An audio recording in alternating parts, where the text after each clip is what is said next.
Okay. Can we introduce myself? Yeah, sure. Okay, Yeah, sure. that'd be Go. Justin Miller. I'm Director of Sponsored Projects Administration. What else do I know? That's about great. it. Maybe a little more about your experience with grants? Oh, sure. So I've obviously in day-to-day operations, I oversee every single grant before it leaves the university, which is around 600 a year. Oh, wow. And then as awards come in, I review most of the award agreements and then help oversee the portfolio of our grants, which is 370 or 80 last I checked. So that's my administrative role. I've also written a handful of grants in my time, and I serve as a reviewer, which I do for I've done it for NSF, for NASA, for the Department of Ed, obviously our internal grant program. Okay. So great. Yeah. Yeah. Yeah. So that's my background briefly. Okay. So what we're talking about this week in class are evaluation and sustainability. Sure. So this is somewhere that personally too, like I struggle with a little bit. Yeah, I think both of them are really challenging. Evaluation is always like the hardest part of the grant development process because you think so much about proving your need and then describing your project, you forget the end. Yeah. That isn't just a process problem, it's often a logistical problem as you're writing because it's like you have a 10-page limit and you're so proud of yourself that you shared your need, you have your goals and objectives, you've demonstrated how your project's going to work, and then you have 3 lines left. Yeah. And to measure it. Exactly, that you have to prove that you've done what you're going to do. And I think and then you take the time, hopefully you take the time to read the review criteria. Almost always now, evaluation is assigned points. So what I love to tell faculty and students is it's a numbers game at the end of the day. It really is. I was just at an NSF conference a couple weeks ago, and they had this really great slide of where their proposals score and where the cutoff point is, and well over 70% of their proposals are either excellent or very good. Yeah. And so it just comes down to how well you share your project and how well you hit all your points. And so you have to prove to the reviewers that you can demonstrate you've met your goals and objectives. And that's why eval is so important, because as they're going through the scores, you can have the best idea in the world, but if you get a 90, you're probably out of 100. You're probably below the cutoff. Right. And so I'm sure it pains them every time to do it, but that's really where you have to dedicate a little more time. And unfortunately, applications separate themselves. Yeah. Well, that's just it, because the sponsor, especially like foundations and nonprofits, will just say, we're willing to kind of look a little deeper from this score and above. And if you get trashed on your eval simply because it's either not there or you ran out of room, so you crammed it in at the end. You have 10 pages to describe how you're going to revolutionize 3rd grade literacy. And then at the end of it, we will run t-tests on our annual evaluation of reading comprehension. And that's it. It's not enough. And so I think that's where it often for writers means they have to take the time to go back, and you might have to edit for content at that point, as much as it pains them to do so, because you've got to make sure as you're kind of plotting out your outline, remembering that evaluation, and then even sustainability with many sponsors is hanging out there at the end, and you have to fit it into your whole project plan. So that's huge. I look at it as a reviewer. I want to see everything line up throughout a proposal. That's one of the things I was going to ask you about, because I think that's something that the students they have like these great projects, these great ideas and stuff, but I do think it's hard to convey to them that challenge of like, how do you make everything fit together? So as a reviewer, what I'm looking for is up front, as you state your goals and objectives, I want to make sure your methodology, your program plan hits each of those, and the two talk to each other, right?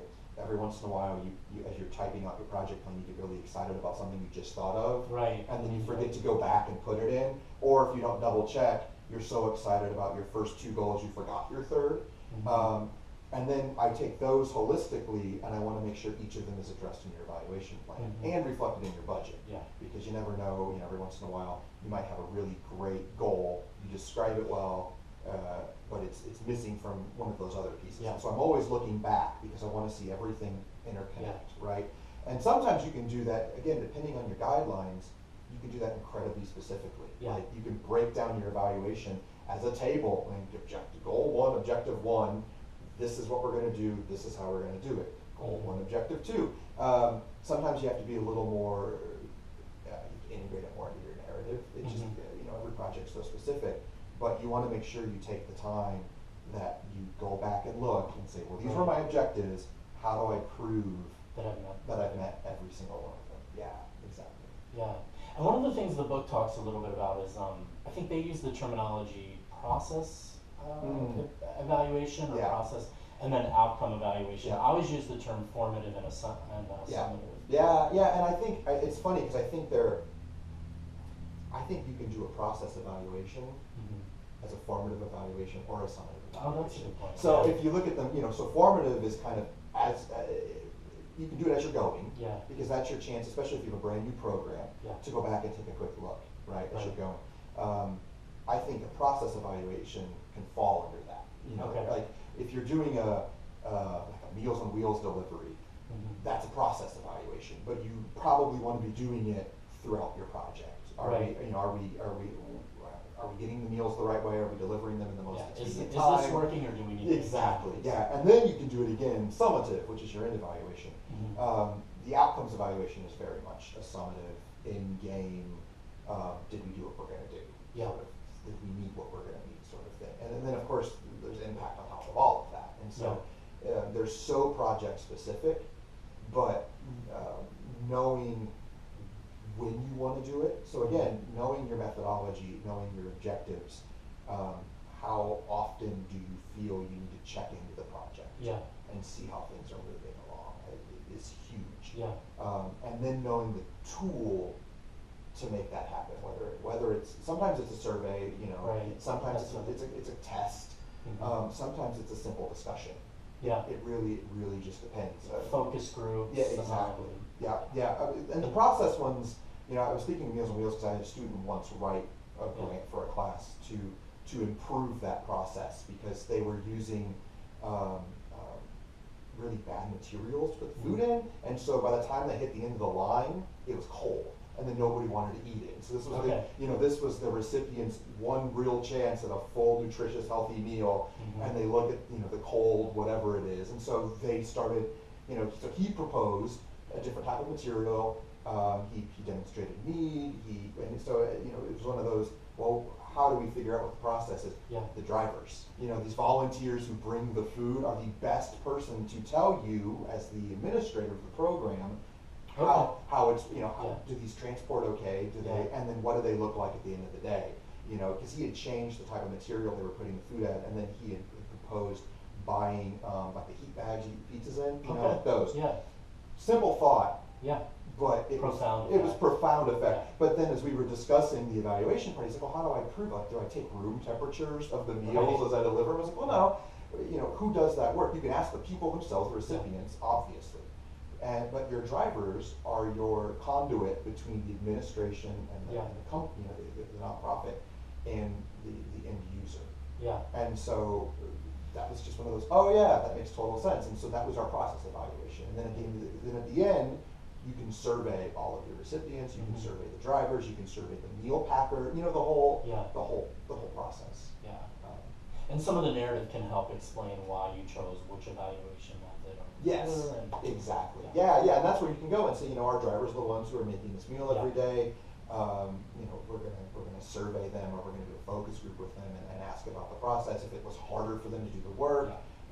If they're seeing an end result in the recipients of the meal, whatever it is. I think that's super important. Making sure that you have specific methodologies to show you've met your objectives, and that those are appropriate for your audience, they're appropriate for your recipients. You know what I mean. And generally in evaluation too, you want to convey that you're communicating that data or information back to the funding agency. Yeah. I mean, again, every sponsor is unique, but it's becoming increasingly important that whatever data you collect Yeah. is made available. I know for a lot of your students, it's typically a lot of program type grants. Mhm. That doesn't mean you're not collecting data. Yeah. And so a lot of times they like to see it because first of all, I mean, from a federal government perspective, they want numbers and they want numbers and they want to be able to share with other researchers and increase the research base. But as a sponsor, especially a nonprofit or a foundation, you want to be able to show it back. Yeah. I mean, you have a board of directors, you have Mhm. donors who are all looking down at you saying, prove this works. Yeah. In another life, I worked for the Humanities Council in Arizona. We had a prison literacy program that taught mothers how to read while they were incarcerated, and when they left prison, they had a whole ton of books, Yeah. and they were able to go back home. And so it was a national program, but it was sponsored by the Arizona State Department of Education. Okay. And so they have to go back to the Department of Education, who is funding all these public schools, and you already kind of have, as a legislature, a biased opinion on the penal system. Yeah. And what that's there. Trying to explain to them the importance. And so we had numbers. We had real good statistics to show what their beginning reading level was, what their reading level. That was fine. But the letters from the children thanking their parents for reading it, thanking us. I mean, that's a unique type of evaluation, but it showed outcome. Yeah. Thanks for, my mommy came home with all these books and now she reads to me every night. Yeah. Whatever that is. You deliver those to the legislatures. The numbers are cool and it shows you did some really great work, but that has impact. Yeah. That showed the depth of what it is we were able to do. Yeah. So one of the things that's an excellent point, because one of the things I started the class with was building momentum as a grant writer. Like, Sure. that over time you get better at it, you get the information